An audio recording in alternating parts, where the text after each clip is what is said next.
July 9న జరుగు దేశవ్యాప్త సార్వత్రిక సమ్మెను జయప్రదం చేయాలి. ఐఎఫ్టియు రాష్ట్ర సహాయ కార్యదర్శి కెవి రమణ పిలుపునిచ్చారు. బుట్టాయిగూడెం మండలం కేఆర్ పురంలో సివిల్ సప్లై గిరిజన కార్పొరేషన్ హమాలీల జనరల్ బాడీ సమావేశంలో ఐఎఫ్టియు జాతీయ కమిటీ ప్రచురించిన దేశ కార్మిక వర్గానికి వ్యతిరేకమైన కేంద్రం తీసుకువచ్చిన 4 లేబర్ కోడ్లను వివరిస్తూ ప్రచురించిన పుస్తకాన్ని విడుదల చేశారు.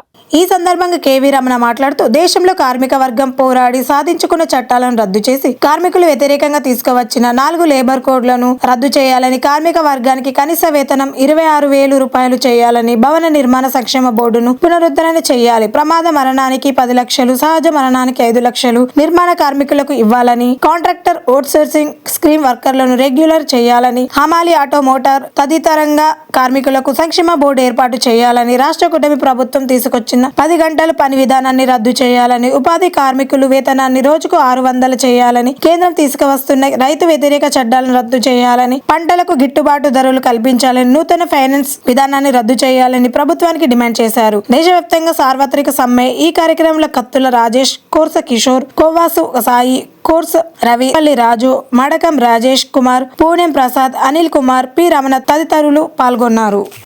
ఈరోజు కేఆర్పురం గిరిజన కార్పొరేషన్ హమాలి దిగుమత ముఠా సమావేశం జరిగింది.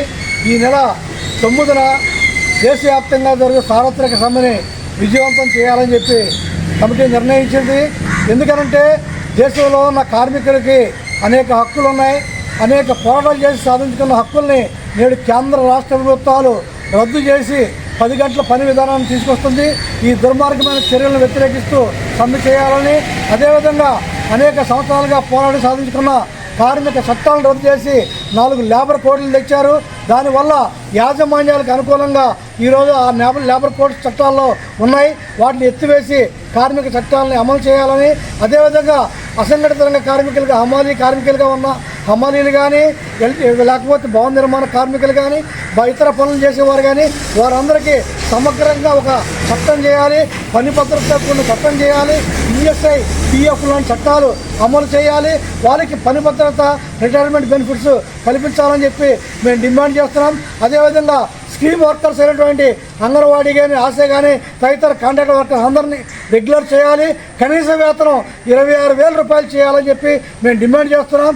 అదేవిధంగా ఈరోజు గ్రామీణ ఉపాధి హామీ పథకంలో పనిచేస్తున్న వారికి 600 తగ్గకుండా వేతనం ఇవ్వాలని చెప్పి మేము డిమాండ్ చేస్తూ దేశవ్యాప్తంగా జరుగు ఈ సార్వత్రిక సమ్మెని జయప్రదం చేయాలని చెప్పి విజ్ఞప్తి చేస్తున్నాం.